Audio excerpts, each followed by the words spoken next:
We are back, and you're listening to the Critical Hour on Radio Sputnik. I'm Wilmer Leon, joined here by my co-host, Garland Nixon. Thank you, Wilmer. There is a piece in Orinoco Tribune entitled Notes from War-Torn Ethiopia, Part 3, Crimes of the Tigrayan People's Liberation Front. The discovery of mass graves and underground prisons in Ethiopia has exposed the crimes of the Tigray People's Liberation Front, or TPLF, the U.S. puppets who tyrannized Ethiopia for 27 years with divide and conquer ethnic politics from 1991 to 2018, when a popular uprising forced them from power. What are we to make of this? What does it tell us about America's commitment to sovereignty and democracy? And is this eerily reminiscent of American hegemony of years gone by? For insight, let's turn to our next guest. He holds the John J. and Rebecca Moore's Chair of History and African American Studies at the University of Houston. He is one of our most prolific writers of our time. His forthcoming book is entitled The Counter-Revolution of 1836, Texas Slavery and Jim Crow, and the Roots of U.S. Fascism. Dr. Gerald Horne, as always, sir, welcome back. Thank you for inviting me. So, U.S. officialdom and both state and corporate media in the U.S. have since described the Ethiopian conflict as the government's persecution of the Tigrayan People's Front and the Tigrayan people.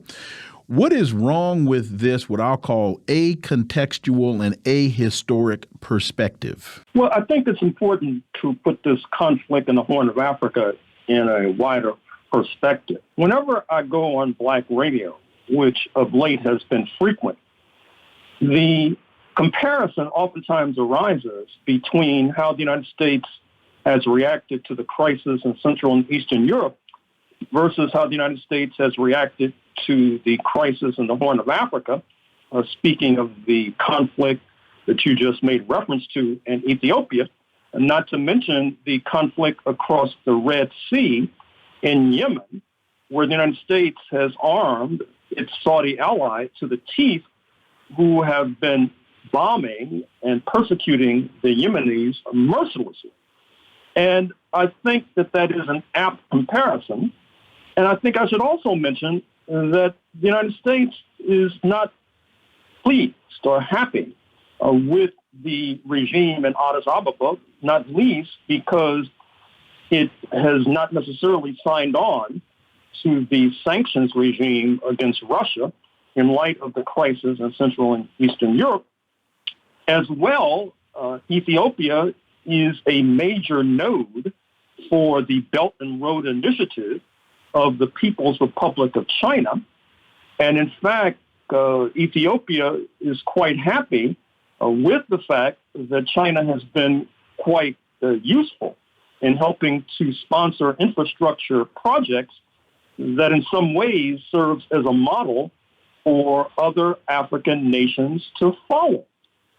Similarly, you are probably aware of the fact that the U.S. ally, that is Egypt, is also displeased with the Addis Ababa regime. As you know, conflict between Ethiopia and Egypt stretches back millennia. And what is happening today is just the most current manifestation of a fundamental conflict that oftentimes turns, as this one does, on the Nile River.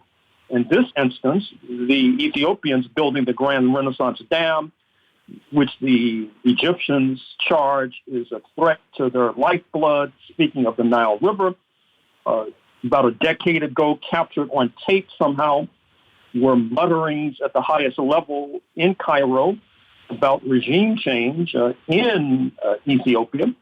In fact, I've speculated, although admittedly I do not have direct evidence, that with regard to this recently apparently concluded conflict between Tigrayan forces and the central government, I'd always suspected that the hand of Cairo, which then, of course, would be somehow manipulated by the hand of Washington, could be found in that conflict, although, once again, I don't not have direct evidence for that supposition. But in any case, I think that's part of the context that needs to be understood when one seeks to parse this conflict in the Horn of Africa and Washington's response. You know, I think there's another article, but I think this is all one issue. There's another article, Canada and the Overthrow of Kwame Nkrumah, that discusses Canada's part in that. But it really gets into detail. And one of the important things I think that they discuss is that Kwame Nkrumah and a number of other African leaders and world leaders at that time that were pushing towards non-alignment. And we're hearing that word today about particularly India. So your thoughts on Kwame Nkrumah, on the story of what happened with him and Canada's involvement and how that relates to the issue of non-alignment today? Well, I found that article to be quite intriguing. It confirms much of what we already knew. That is to say, the Nkrumah regime in Accra, Ghana, West Africa, was targeted early on by the North Atlantic powers. Kwame Nkrumah, as you know, was educated in part in the United States at Lincoln University, the historically black school in Pennsylvania, was quite close to many black Americans. And in fact, when he came to power in 1957, he opened the door to a major influx of black Americans, which ultimately included W.E.B. Du Bois and his spouse Shirley Graham Du Bois, Maya Angelou, the late architect Max Bond from Harlem, amongst others. He designed, for example, the Schomburg Library on 135th and Malcolm X in the heart of Harlem, an architectural jewel.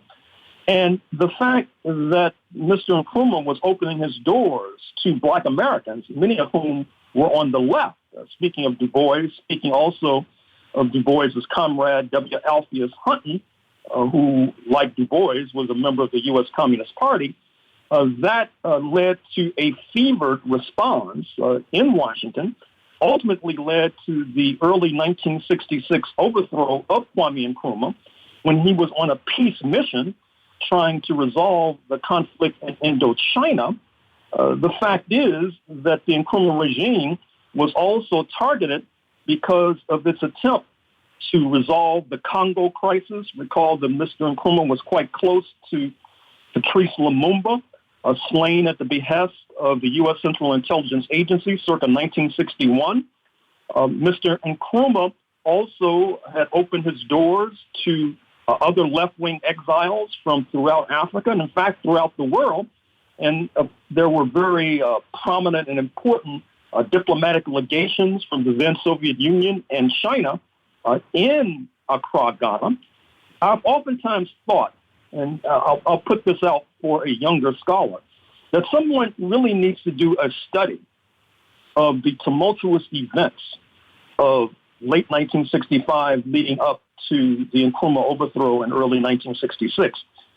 You could begin with the fabricated episode whereby the United States claimed that North Vietnam had attacked the U.S. ship, the Sea Turner Joy, which then led to Congress giving a blank check to Mr. Johnson, the U.S. president, to attack Vietnam, which then deepens the conflict, ultimately leading to hundreds of thousands of Indo-Chinese and about 50 to 60,000 U.S. nationals being killed before the United States is forced to leave ignominiously in 1975. And then there's the September 30th, October 1st overthrow of the Sukarno regime in Indonesia, which leads to the massacre and a kind of political genocide of many Indonesian leftists and the coming to power of General Suharto, a military dictator backed by U.S. imperialism. And then if you look at Africa, too, prior to the Nkrumah overthrow, there are a number of other overthrows as well. The United States was really out of control at that time. It received a comeuppance, as noted, in Vietnam, but apparently that lesson was not properly ingested. And so, therefore, you now have this present crisis in Central and Eastern Europe, which bids fair to spin out of control rather shortly. And in that context, let me point to you a random comment in this morning's New York Times, where a prominent French analyst is expressing reservations about how the United States has moved the goalposts and now has moved from supposedly propping up the Zelensky regime to weakening, per the words of Pentagon Chief Lloyd Austin, Moscow.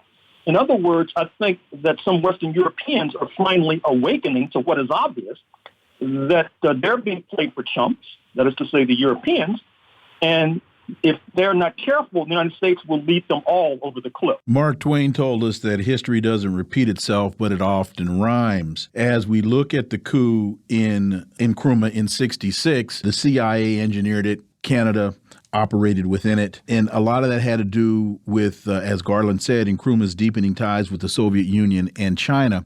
Well, that now seems to be playing itself out in here we are in 2022. So speak to that ongoing, recurring historical or problem, or that ongoing reality, and just speak to that again. This is history repeating itself, if not rhyming. Well, first of all, it may be even more problematic today than during Nkrumah's era.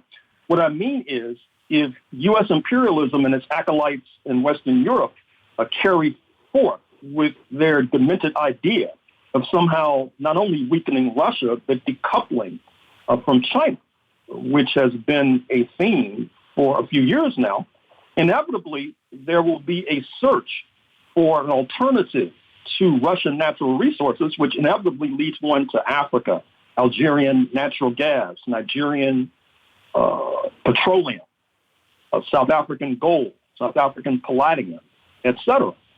I don't see how the United States is going to successfully decouple itself from Russia and China, but if it somehow does, that'll put more pressure by Washington on these African regimes, sometimes fragile African regimes, to their detriment, thereby leading to a replay of what happened to Nkrumah in 1966. And in that regard, I would be remiss if I failed to mention that the U.S. ambassador in early 1966 in Accra, Ghana, was a Black American, former NAACP official, Franklin Williams, whose reputation was justifiably stained from that point forward. And he opened the door for the rise of other figures, such as Colin Powell. We all recall his escapades with regard to the ill-fated 2003 invasion and overthrow of Saddam Hussein's Iraq. And so we need to be on guard, not only against further U.S. depredations on the African continent, but I'm afraid to say whether or not some Black Americans may choose to play the role of stooge and puppet. And to that point, and you talked about the time you're spending on African-American or Black radio in this country, how do we equate or compare how the U.S. is dealing with the conflict in Eastern Europe now and how Russia has responded to conflicts on the continent in the past? Does that make sense? Well, if I understand the thrust of your point, it's well known, as documented in my book, White Supremacy Confronted, on the liberation struggles in Southern Africa, that part of the legacy of the former Soviet Union is a kind of affection for Moscow in South Africa, in Namibia, in the southern cone of Africa, because of Moscow's assistance to liberation movements. There we go. And that's something that Washington has difficulty in comprehending. And as well as African Americans have a problem understanding the relationship there as well. Well, some do, I'm afraid to say. But increasingly, I think that there is a disconnect between the kind of mass sentiment that I hear on Black radio and the votes in Congress, for example, of the Congressional Black Caucus, or the eerie silence that comes from leaders of the NAACP and other mass organizations who are hiding under their desks, fearful about confronting or coming into conflict with what appears to be a national consensus with regard to entering a new quagmire in Central and Eastern Europe. Dr. Gerald Horne, as always, sir, thank you so much for your time. Greatly appreciate that analysis, and we look forward to having you back. Thank you. Folks, you've been listening to the Critical Hour here on Radio Sputnik. Thank you for allowing our voices into your space. On behalf of myself and my co-host, Garland Nixon, we hope you were informed and enlightened, and we look forward to talking with you all right here tomorrow on Radio Sputnik. Be safe. Peace and blessings. We're out.